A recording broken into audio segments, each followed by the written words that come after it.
অন্তর্বর্তী সরকার হওয়ার আগে পরে কি হয়েছিল জানালেন ডক্টর ইউনূস।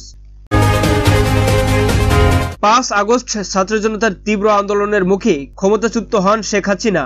এরপর 8 আগস্ট শপথ গ্রহণ করেন অন্তর্বর্তী সরকারের প্রধান উপদেষ্টা নোবেল বিজয়ী অধ্যাপক ডক্টর মোহাম্মদ ইউনূস। সরকারের দায়িত্ব নেওয়ার পর প্রায় 6 মাস পর এসে এবার তিনি জানিয়েছেন প্রধান উপদেষ্টা হিসেবে দায়িত্ব গ্রহণের আগে ও পরে ঠিক কি ঘটেছিল।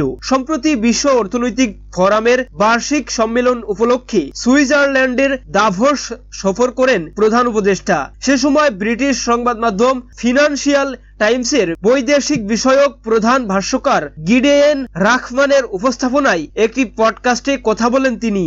রাখমান রিভিউ নামের ওই পডকাস্ট অনুষ্ঠানে কথোপকথন লিখিত আকারে গতকাল বৃহস্পতিবার প্রকাশ করা হয়েছে। সেইখানে সরকার গঠনের প্রক্রিয়া ও ছাত্রদের প্রধান উপদেষ্টা হওয়ার প্রস্তাব নিয়ে খোলামেলা কথা বলেন ডক্টর ইউনূস। ডক্টর ইউনূস বলেন, আমি যখন প্রথম ফোন কল পাই তখন আমি প্যারিসের হাসপাতালে ছিলাম। আমার ছোট্ট একটি অস্ত্রোপচার করা হয়েছিল। তখন তারা ফোন দিল। যদিও আমি বাংলাদেশে কি ঘটেছে সেসব খবর প্রতিদিন মুঠোফোনে দেখতাম। তখন তারা বলল তিনি চলে গেছেন, এখন আমাদের সরকার গঠন করতে হবে, দয়া করে আমাদের জন্য সরকার গঠন করুন। আমি বলেছিলাম, না, আমি সেই ব্যক্তি নই, আমি এর কিছুই জানি না, আমি এর সঙ্গে যুক্ত হতে চাই না। কারা আপনার সঙ্গে যোগাযোগ করেছিল? এমন প্রশ্নের জবাবে অধ্যাপক ইউনূস বলেন, শিক্ষার্থীরা, আমি তাদের কাউকে চিনতাম না, কখনো তাদের সম্পর্কে শুনিনি, কাজেই আমি তাদের বিকল্প কাউকে খোঁজার বিষয়ে বোঝানোর চেষ্টা করেছিলাম। তাদের বলেছিলাম বাংলাদেশে অনেক ভালো নেতা আছেন, তোমরা তাদের মধ্যে খুঁজে নাও। তারা বলছিল, না না না, আপনাকেই থাকতে হবে।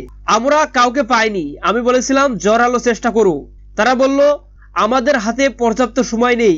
তখন বলেছিলাম অন্তত একটা দিন চেষ্টা করো, না পেলে 24 ঘন্টা পর আমাকে আবার ফোন করো। অধ্যাপক ইউনূস বলেন, তারা আমাকে আবারও ফোন করলো, বলল আমরা অনেক চেষ্টা করেছি কিন্তু সম্ভব হয়নি, আপনাকে অবশ্যই দেশে ফিরতে হবে। শেষ পর্যন্ত আমি বললাম, দেখো, তোমরা রাজপথে জীবন দিয়েছো, প্রচুর রক্তক্ষয় হয়েছে, তোমরা সম্মুখ সারিতে আসো, যেহেতু তোমরা এসব করতে পেরেছো, এখন ইচ্ছা না থাকলেও তোমাদের জন্য আমারও কিছু করা উচিত, আর এটাই সেই সময়, সরকারের সংস্কার করতে হবে, আমি রাজি, তোমরা কি একমত? তারা আর কোনো কথা বলেনি। দর্শক, এই ছিল আজকের সর্বশেষ আপডেট নিউজ। সকল প্রকার আপডেট নিউজ সবার আগে পেতে আমাদের চ্যানেলটি সাবস্ক্রাইব করে পাশে থাকুন। ধন্যবাদ সবাইকে। আল্লাহ হাফিজ।